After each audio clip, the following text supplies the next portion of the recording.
¿Qué tal? ¿Cómo están? Muchas gracias por la compañía. Estamos arrancando una edición más de Plenamente y hoy voy a agilizar esto porque tengo un programón que quiero compartir con ustedes en compañía del doctor Agustín Barúa, con quien vamos a estar hablando de un tema realmente apasionante y para muchos desconocido, como lo es la salud mental comunitaria. Agus, ¿qué tal? ¿Cómo está? Muchas gracias por la visita antes que nada. Con mucha ganas de chismosear, Tenemos mucho que decir sobre esto, ¿no? mucho. Y te pregunto ya de entrada, ¿qué es la salud mental comunitaria? Yo enmarcaría así, ¿no? Yo creo que en Paraguay disputan la noción de salud mental tres modelos. El modelo de la salud mental sobreviviente, que es lo que la gente ha generado para trabajar su fragilidad y su emocionalidad, ¿no? En un país tan desigual, tan injusto, tan sin derechos, lo que se ha generado es una coraza emocional. Entonces cuando vos me decís, ¿estás triste? Yo te digo, no soy maricón, no soy cuñaí. Me defiendo y te ataco para que vos no me amenaces con una pregunta que me plantea mi conexión conmigo mismo y mi fragilidad. Y eso hay que respetar porque ahí detrás hay mucho dolor, ¿no? El otro modelo que disputa la noción de salud mental es el modelo profesionalista que tuvo un auge importante en la pandemia por COVID-19, donde lo que tiene que ver con psicofármacos, psicoterapias, diagnósticos psiquiátricos, etcétera, el mundo profesional tuvo mucho auge, ¿no? Y fue un avance en el sentido que rompió un poco el tabú de la salud mental. Y yo hago parte de un mundo que es un paradigma, le llamamos salud mental comunitaria, que tiene que ver con que sobre salud mental todos podemos aportar, ¿no? No es solamente campo exclusivo del mundo profesional, ¿no? Nosotros le llamamos Elle Desencuadrar, que es una palabra que nació en Caguazú, en una actividad con educadores populares caguaseños, donde cuando yo usé una palabra que es una palabra argentina, que es desmanicomialización, la gente me retó muchísimo, porque era en guaraní parlante, me dijo, no vamos a decir tu palabra de mierda, así no se va a decir. Entonces yo le dije, ¿cómo podemos decir en paraguayo salud mental desde los derechos? Y Elías Martínez, un compañero campesino, dijo, Elle Desencuadrar, que quiere decir desencuadrate, desrigidizate, busca tu sensible forma de ser contigo y con el mundo, ¿no? Y ese modelo tiene 4 patas. La primera pata es la pata de los cuidados, ¿no? Los cuidados no son exclusividad del mundo profesional, te cuida tu vecina, tu amigo, tu compañero de pádel, tu pareja, tu gato, tu agua clara. Es una mirada de los cuidados no cerrada en el mundo profesional. Yo puedo ser profesional y también te puedo descuidar, no se garantiza por eso. La segunda mirada es la mirada de la libertad, ¿no? Para mí la psiquiatría tradicional está centrada en la noción de peligro, por lo cual tiene una misión custodial. No es lo mismo cuidar que custodiar. Cuidado implica escucha, sensibilidad, pausa, diálogo. Custodia significa vigilancia, sospecha, control, castigo. Entonces necesitamos hacer una mirada más de la libertad. Me gusta mucho la idea de un antipsiquiatra estadounidense, Thomas Sachs, que decía que para la psiquiatría la normalidad es como una hilera de repollos, quietos, callados, iguales. Y la libertad en la salud mental tiene que ver con una mirada donde se cuida la diversidad humana, no se la controla, sino que se acompaña en su particularidad.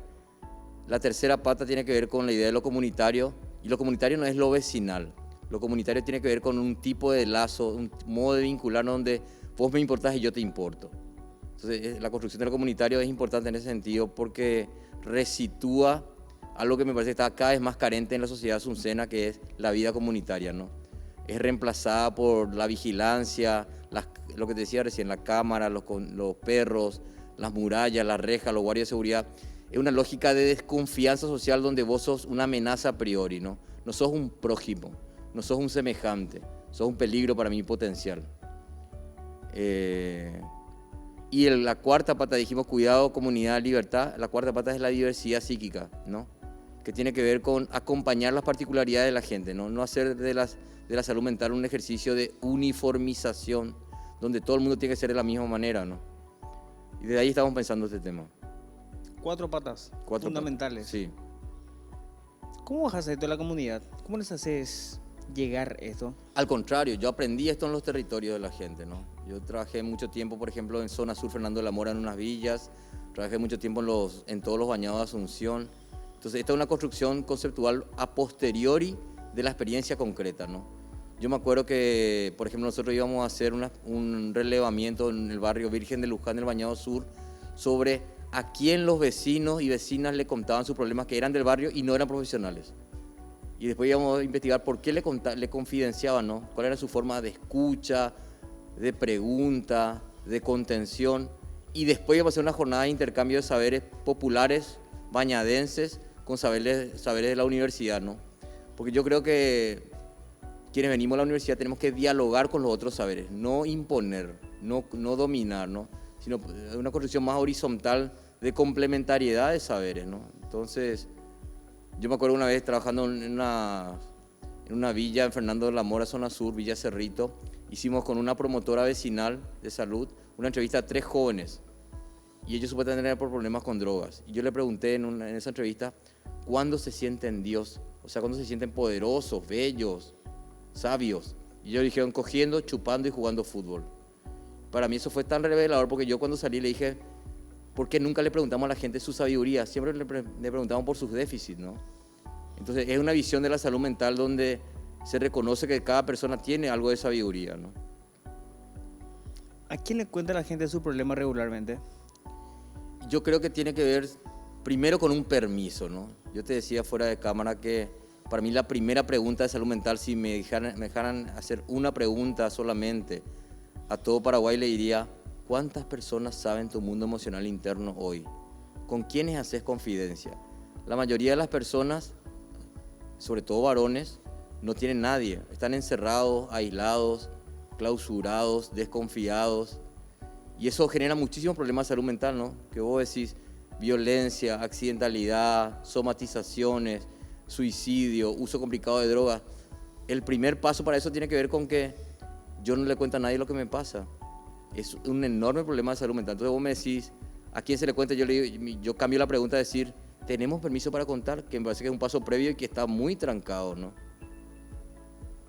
Tenemos permiso, decís. ¿A qué te referís con permiso? Y permiso es en el sentido de autorizarme a decir, por ejemplo, yo no te conozco, te conocí recién antes de entrar, ¿no? Yo podría, por ejemplo, decirte, mira, mi rodilla está hinchada y me remango el pantalón y te muestro mi rodilla, me remango el otro lado para mostrarte por comparación cómo está hinchada, pero si me quiero matar, no sé si me voy a sentir igual de libre, igual con permiso de contarme. ¿Por qué? Porque parece que hay un plus vergonzante sobre el sufrimiento psíquico comparado con el sufrimiento físico, ¿no? Y yo creo que la psiquiatría tiene mucha responsabilidad de eso, ¿no? La psiquiatría hemos promovido mucho una mirada represiva de la salud mental, ¿no? Entonces, imagínate esto. Yo siempre le pregunto a la gente si le gusta bailar. Vamos a suponer que vos estás en un bailongo y ves una persona que te atrae y te acercás, te presentás, pedís baile, te dice que sí y pinta bien y la persona te dice en un momento dado, yo estuve 2 veces internada en el neuro. ¿Qué pasa con tu plan erótico? Probablemente desaparezca por miedo. Pero hay una construcción de que la diferencia mental es necesariamente peligrosa, ¿no? Como si fuera que los cuerdos no somos peligrosos también, o más, ¿no? Somos los cuerdos los que ganamos guerras, somos los cuerdos los que depredamos el medio ambiente y estamos afectando al planeta solamente por una normalidad capitalista donde lo único que importa es el lucro, ¿no? Es complejo, tiene como muchas aristas. Psiquiatra y antropólogo también. Sí. Vos sabés que la antropología me parece que es muy importante porque cuando yo hice la maestría en antropología, todo mucho en una frase de una antropóloga estadounidense, Ruth Benedict, que dice que la misión de la antropología es cuidar las diferencias humanas. Y yo cuando era psiquiatra, previo a eso lo que hacía más que cuidar era vigilar. No es lo mismo. Entonces, a veces los varones, sobre todo los varones machistas como yo, hacemos pasar custodia como cuidado. Entonces yo te digo, ¿dónde estás? ¿Con quién estás? ¿Qué estás haciendo? Mándame una foto, vení ya, te voy a buscar. Y eso es cuidado supuestamente. En realidad es una lógica de vigilancia, de custodia, ¿no? No digo que la custodia no tenga un lugar, y creo que sí tiene en ciertos momentos. El problema es el movimiento perverso de hacer pasar una cosa por la otra, ¿no? Y la antropología en ese sentido es muy respetuosa porque trabaja, es la ciencia de la diferencia, donde la otredad, el que tiene, no sé, o una particularidad que uno no tiene es legítimo, aunque no sea como vos, ¿no? Es respetable, aunque yo no lo entienda, ¿no? Te voy a dar un ejemplo concreto, ¿no? Gabriela del Valle, que es una compañera trabajadora de salud del Bañado Tacumbú, hizo esta definición de Chespi. Dijo, el Chespi es un llanto inconsolable. El dolor social de gente que está excluida, que no encuentra otra cosa y se amarra a una sustancia química, ¿no? Mirá al lado de esta perspectiva del Chau Chespi, que entendía que el Chespi era algo que había que barrer, casi nazi.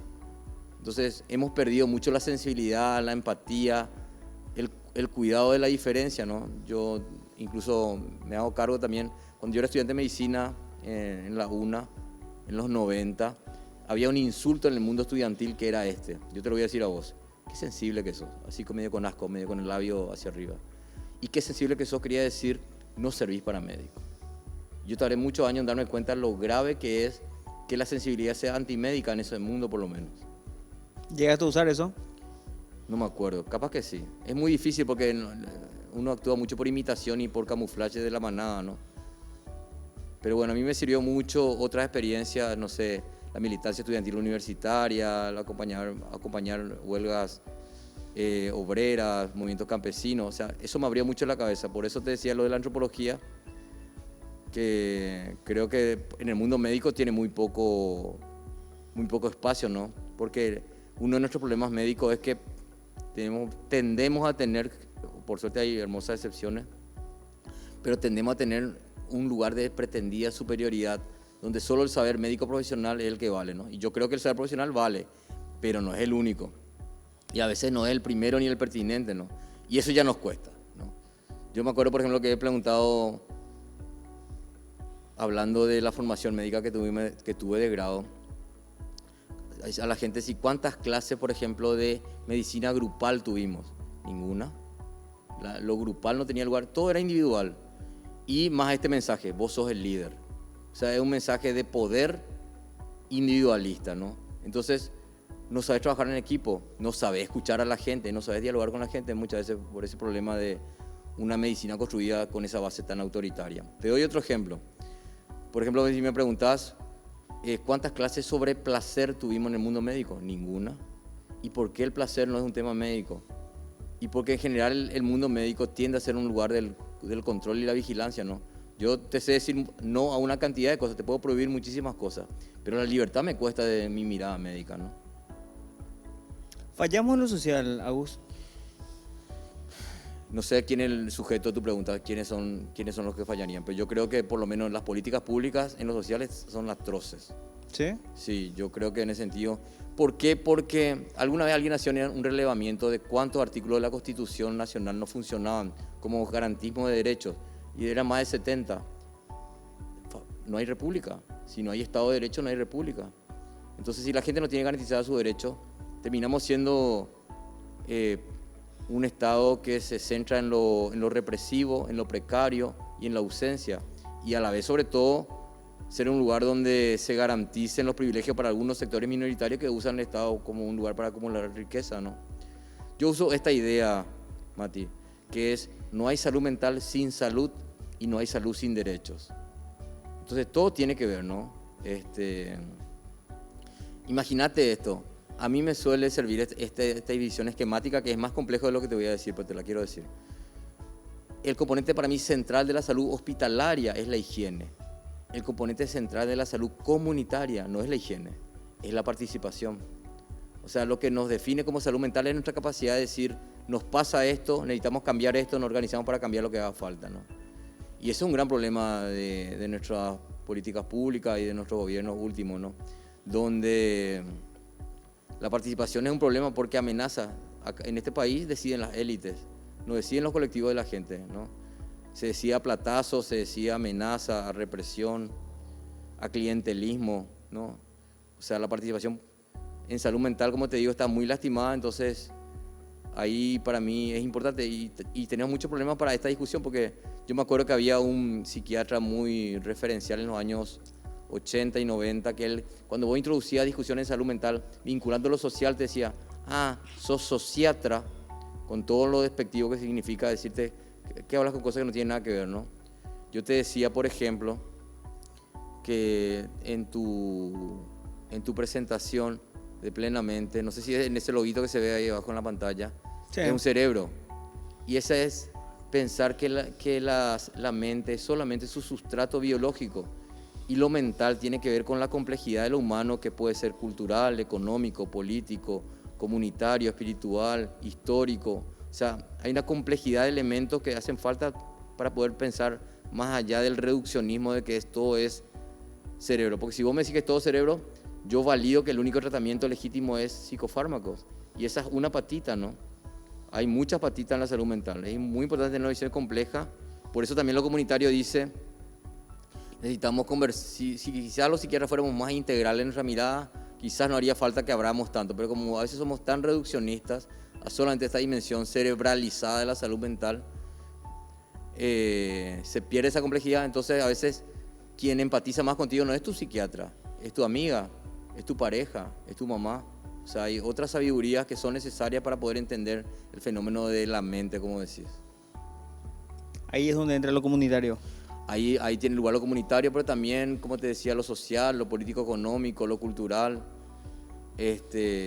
Nosotros cuando trabajábamos en Clinitaria, que fue un dispositivo que creamos en Los Bañados de Asunción para trabajar clínica comunitariamente de salud mental, pues después que escuchamos a la persona llamada paciente, la primera que hablaba, la primera persona no era el profesional, era la agente comunitaria, que es una vecina contratada por el Estado, y que alguna vez me cuestionaron que yo hacía eso, que le dejaba hablar a la gente comunitaria en las entrevistas profesionales. Yo le decía, sí es cierto que tengan algunas limitaciones teórico-metodológicas, pero para pensar, esa persona conoce de una manera la cultura que vos jamás vas a conocer, porque vos sos clase media asuncena que bajás a Los Bañados. Y por otro lado tiene una capacidad de intervención muchísimo mayor que la tuya, porque vive acá. O sea, vos estás 4 horas por semana, ella vive acá y va a seguir viviendo cuando vos te vayas, dejes de trabajar en el Estado. Y por otro lado también hay una cuestión reivindicatoria que es devolverle el poder a las clases populares en Paraguay, ¿no? Las clases populares están amordazadas y estigmatizadas, ¿no? Haraganes, sucios, drogadictos, o sea, Cachafaz. Bairo, Valle, Pila, millones de formas de descalificar. Y es muy fuerte porque es una guerra contra los sectores populares. Y ese es un gran problema de salud mental. Yo me acuerdo que cuando era yo terminé en La Habana mi especialización en 2003 y cuando comencé a trabajar, después de volver acá, mi primer trabajo fue médico de urgencia del hospital psiquiátrico. Jueves noche era mi turno. Entonces, si vos me preguntabas qué es lo que yo veía, te hubiera dicho esquizofrenia agudizada, psicosis aguda, trastorno bipolar con síntomas maníacos psicóticos, episodios depresivos severos con intentos suicidas severos. Después comencé a trabajar en Los Bañados y en Las Villas, ¿no? Y ahí, si vos me preguntabas qué es lo que yo más veía, yo veía pobreza y desigualdad social, discriminación a los jóvenes, machismo y discriminación por territorio, ¿no? Porque es zona roja, ¿no? Los bañadenses son considerados como monstruos sociales, ¿no? Entonces también tiene que ver con la mirada que uno tenga, no solamente con lo que se mira, sino de qué lugar uno mira lo que mira. Estos sectores muy vulnerables, pero esta es una problemática que está presente en todos los estratos sociales. Absolutamente, el sufrimiento mental no hay vacuna para eso, no hay por fuera, es parte de lo humano, es intrínseco, ¿no? O sea, yo me acuerdo que una vez hubo un suicidio en la ciudad de mi universidad de el hijo de un alto jerarca del Partido Colorado, y eso conmovió a toda la gente, ¿no? Porque yo creo que una de las cosas que conmovió, aparte que el chico era muy querido, es que no hay una vacuna de plata para la salud mental, ¿no? Es más, a veces la plata es parte del problema, ¿no? Y a veces la no plata no necesariamente es solo carencia, ¿no? Yo siempre digo, cuando miro la vida vecinal que tienen algunos territorios Los Bañados, digo, ellos tienen cercanía comunitaria, se conocen, se cuidan. Cada vez menos, porque cada vez más el crimen organizado está desplazándose en modo de organización territorial por sus jerarquías criminales, ¿no? Entonces eso también es un gran problema de salud mental en Asunción, ¿no? Esa pérdida de la vida comunitaria. Tiene que ver mucho tal vez también con lo que es el avance de la sociedad y este modelo en el que mamá y papá salen a trabajar, vuelven a cierto horario de la casa, los chicos también están todo el día afuera y únicamente el hogar se usa como lugar de descanso y reposo. Ya no tenés esa vida comunitaria con tus vecinos. Claro, ahí vos introducís un tema que para mí es fundamental, que es la familia. Yo a veces pienso que hay varias cuestiones que nosotros no podemos pensar en el sentido de discutir, de problematizar, de analizarnos. Una de ellas es la construcción de la idea de familia. ¿Por qué no podemos discutir? Porque es algo que es entendido como sagrado. La familia no se puede relativizar y vos tenés enormes problemas en los contextos familiares, como toda construcción humana, ¿no? Toda construcción humana es conflictiva, es parcial, es incompleta. Pero bueno, por ejemplo tenés la violencia familiar contra las mujeres pasa enormemente dentro de la familia, no afuera. O sea, casi el 80% de los episodios de violencia de género son con parejas, exparejas, tíos, abuelos. Segundo está muy fuerte, muy instalada la idea de que el varón tiene que controlar todo, ¿no? Tiene que dirigir todo, tiene que ser la última palabra, ¿no? Y eso también genera unas lógicas autoritarias muy fuertes. Está muy instalado también el tema de que los hijos son propiedad o esclavitos de los criadores. Entonces uno no escucha a las generaciones jóvenes, ¿no? Y eso se llena de emergentes, de síntomas sociales, ¿no? Vos tenés unas generaciones jóvenes que cada vez más se encierran en sus pantallas, pero nosotros le hemos heredado esa cultura porque estamos súper cerrados, súper clausurados en el sentido conversacional, ¿no? Nosotros hicimos una investigación en la ciudad de Humaitá hace unos años, a partir de una crisis suicida que hubo en el único colegio de Humaitá, en Ñembucú, donde 5 estudiantes de primero de la media intentaron suicidarse, 2 se mataron de los 5. Hicimos un proceso de conversaciones intergeneracionales entre adolescentes, estudiantes sobrevivientes y sus familiares y docentes adultos. ¿Sabes cuáles fueron las 2 reivindicaciones de ese grupo de adolescentes sobrevivientes? Contanos. Dijeron, primero, queremos una escucha abierta. ¿Y qué era una escucha abierta? Que escuches lo que yo te quiero decir, no lo que vos querés escuchar nomás. Porque el mundo adulto, decían, lo único que quiere escuchar es buenas notas. Y el resto era macanada. Y eso implica la no escucha. Alicia Stolkiner, una compañera argentina, define escuchar como escuchar lo que te incomoda escuchar. Eso es escuchar, el resto es oír. Y la otra reivindicación que dijeron es queremos un trato igualitario. Y su argumento es muy doloroso. Su argumento era porque también somos personas. Vos imaginate el nivel de padecimiento que hay detrás de que alguien que te tenga que recordar que aunque sea joven, es persona, ¿no? Y yo creo que estamos en un momento, no sé si nacional, pero por lo menos en Asunción, de bisagra cultural. Hay un cambio cultural muy fuerte de que las nuevas generaciones vienen con otras ideas y las generaciones más adultas como yo, nos cuesta mucho abrirnos a esas nuevas ideas, ¿no? Entonces hay una disputa por la primacía de cómo tenemos que convivir, ¿no? Y eso es muy conflictivo, ¿no? Da muchísimo emergente. Me hablaste de un concepto hace rato que tiene que ver con eso. Adultocentrismo. Adultocentrismo. Le dicen adultocentrismo a la concepción por la cual se pretende superior los mundos adultos y las personas adultas por sobre las generaciones jóvenes, infancia, adolescencia y juventud, ¿no? Se le adjudica que no saben pensar, que no son confiables, que no son responsables. Y yo digo, yo tengo 55 años y soy en muchas cosas súper no confiable. A mí la edad no me ha resuelto la confiabilidad porque sigo inmaduro en una cantidad de cosas. Entonces, presuponemos que porque tenés más edad, sabes más y sos más que ellos, ¿no? A mí me gusta mucho en ese sentido pensar, por ejemplo, hay un proyecto canadiense que se llama Raíces de Empatía, que es cómo trabajar el bullying en escuelas con niños y niñas menores de 12 años. Y los maestros son bebés. Se hace una secuencia que es foto de bebé, película de bebés, muñecos bebés y después vienen bebés que enseñan la ternura. Imagínate. Pero uno cree que uno solo le cuida al bebé, pero el bebé te cuida a vos también, porque te resensibiliza, te reentierna, ¿no? Te doy un ejemplo nomás de algo que pudiéramos tener si fuéramos menos censuradores, ¿no? Te doy otro ejemplo. Cuando vos te vas a un colegio estatal o privado, en casi todos vas a encontrar un cartel que dice a la entrada y diga no a las drogas. No dice, te escucho lo que vos me quieras contar. Es una prohibición. Y en ese mismo colegio, muchos de ellos por ejemplo tienen prohibición de centros de estudiantes. O sea, lo que está prohibido es ser joven. Es la voz adulta que se impone o pretende imponerse por sobre las generaciones jóvenes. No tenemos práctica de escucha, no tenemos práctica de contención, pero porque también por otro lado, los mundos adultos en su gran mayoría hemos sido criados también sin ese derecho. Acuérdate el modelo de la salud mental sobreviviente, ¿no? Imagínate que no hemos trabajado en nuestra memoria histórica.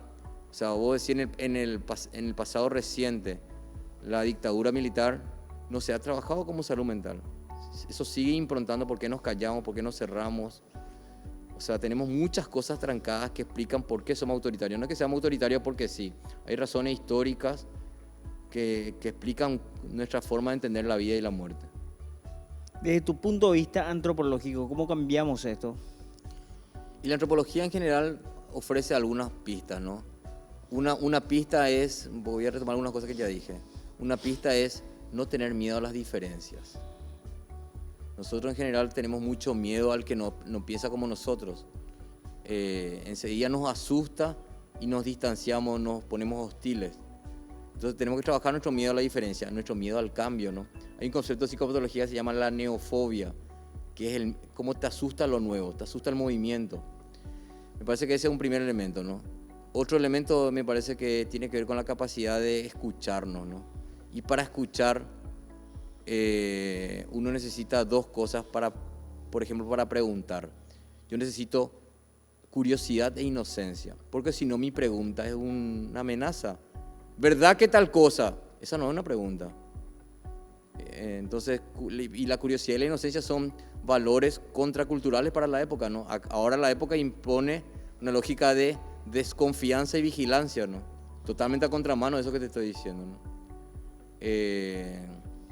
Yo creo que hay mucha sabiduría también en la experiencia de las mujeres que vienen como generando espacios de cuidado, espacios de encuentro, espacios de sensibilidad que hablan de otras formas también de relacionarnos. Creo que esa es una pista. Y otra pista interesante me parece que es la cuestión artística, ¿no? Imagínate lo que pasó ahora con Pura Hey Soul y el himno y la albirroja, ¿no? O sea, nos asusta muchísimo que alguien diga, este es mi Paraguay. Porque hay como un discurso único de que Paraguay es Cerro Limpia, Colorado Liberal, asado, Chipaguazú. Y vos sos vegano, ya es como muy terrible. O sos gay, ya es terrible. O sos de Temetarí, ya es terrible. O sos comunista, ya es terrible, ¿no? Entonces necesitamos fuertemente trabajar esa escuela de que todo tiene que ser de una sola manera, ¿no? Y de la manera que yo creo, ¿no? En donde yo pretendo imponerle a los otros. Y el tercer elemento yo diría es la cuestión de los derechos, ¿no? Como te decía hace rato, es muy difícil que la gente no esté precarizada si es que los derechos dependen solamente de quien tiene plata. Los derechos no son favores, no son limosnas. O sea, vos tenés derecho porque sos ciudadano, supuestamente, ¿no? Después uno dice, ¿somos o no somos un Estado de Derecho? Pero si podemos revertir eso, creo que vamos a tener como mucha mayor salud mental. El problema de la salud mental no está centrado en el psicofármaco. Está centrado en una sociedad que pueda convivir en la diferencia, pueda tener herramientas para trabajar sus conflictos y que tenga acuerdos de igualdad donde vos sos persona y yo soy persona. Estamos hablando con el doctor Agustín Barúa. Tenemos que hacer una pausa, no se vayan, que enseguida venimos con más.